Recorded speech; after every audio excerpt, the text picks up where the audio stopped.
Now we're told what we have to believe. And this is coming now to the question of whether or not science, reason and religion are compatible, or I would rather say reconcilable. The great Stephen Jay Gould, the late great Stephen Jay Gould, said that he believed they were non-overlapping magisteria.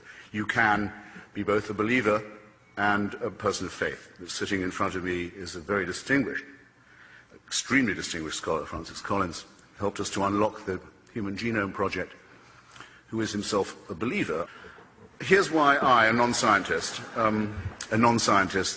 will say that I think it's radically irreconcilable, I'd rather say, than incompatible. I've taken the best advice I can on how long Homo sapiens has been on the planet. Carl Sagan, Richard Dawkins, many others reckon it's not more than 250,000 years, quarter of a million years. It's not less either. I think it's roughly accepted. 100,000 is the lowest I've heard.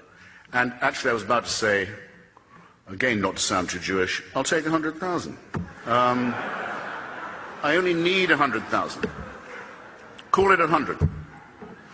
For 100,000 years Homo sapiens was born, usually, not usually, but very often, dying in the process or killing its mother in the process.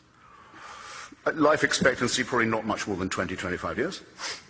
Dying probably of the teeth after that, very agonizingly, near to the brain as they are, or of hunger, or of microorganisms that they didn't know existed, or of events such as volcanic or tsunami or earthquake types that would have been wholly terrifying and mysterious, as well as some turf wars over women, land, property, food, other matters. You can fill in, imagine it for yourself, what the first few tens of thousands of years were like.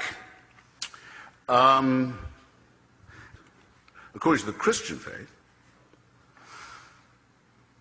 heaven watches this with folded arms for 98,000 years and then decides it's time to intervene.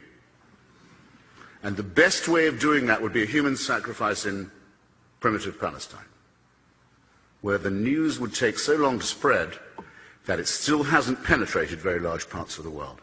And that would be our redemption of the human species. Now, I submit to you, ladies and gentlemen, that that is what I've just said, which you must believe to believe the Christian revelation, is not possible to believe, as well as not decent to believe.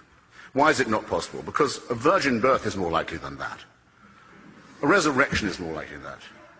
And because if it was true, it would have two further implications. It would have to mean that the designer of this plan was unbelievably lazy and inept, or unbelievably callous and cruel and indifferent and capricious. And that is the case with every argument for design and every argument for revelation and intervention that has ever been made.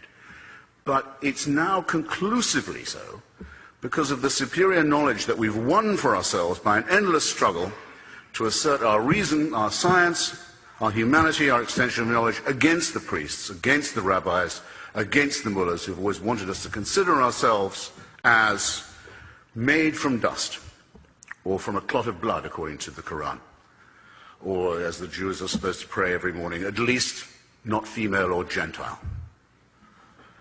And here's my final point.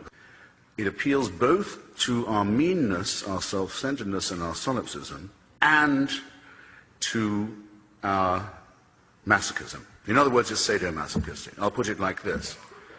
You're a clot of blood, you're a piece of mud, you're lucky to be alive. God fashioned you for his convenience, even though you're born in filth and sin. And even though every religion there's ever been is distinguished principally by the idea that we should be disgusted by our own sexuality. Name me a religion that does not play upon that fact. So you're lucky to be here, originally sinful and covered in shame and filth as you are.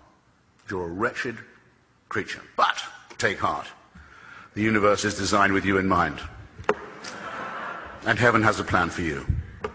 Ladies and gentlemen, I close by saying, I can't believe there is a thinking person here who does not realize that our species would begin to grow to something like its full height if it left this childishness behind, if it emancipated itself from this sinister, childish nonsense. Thank you.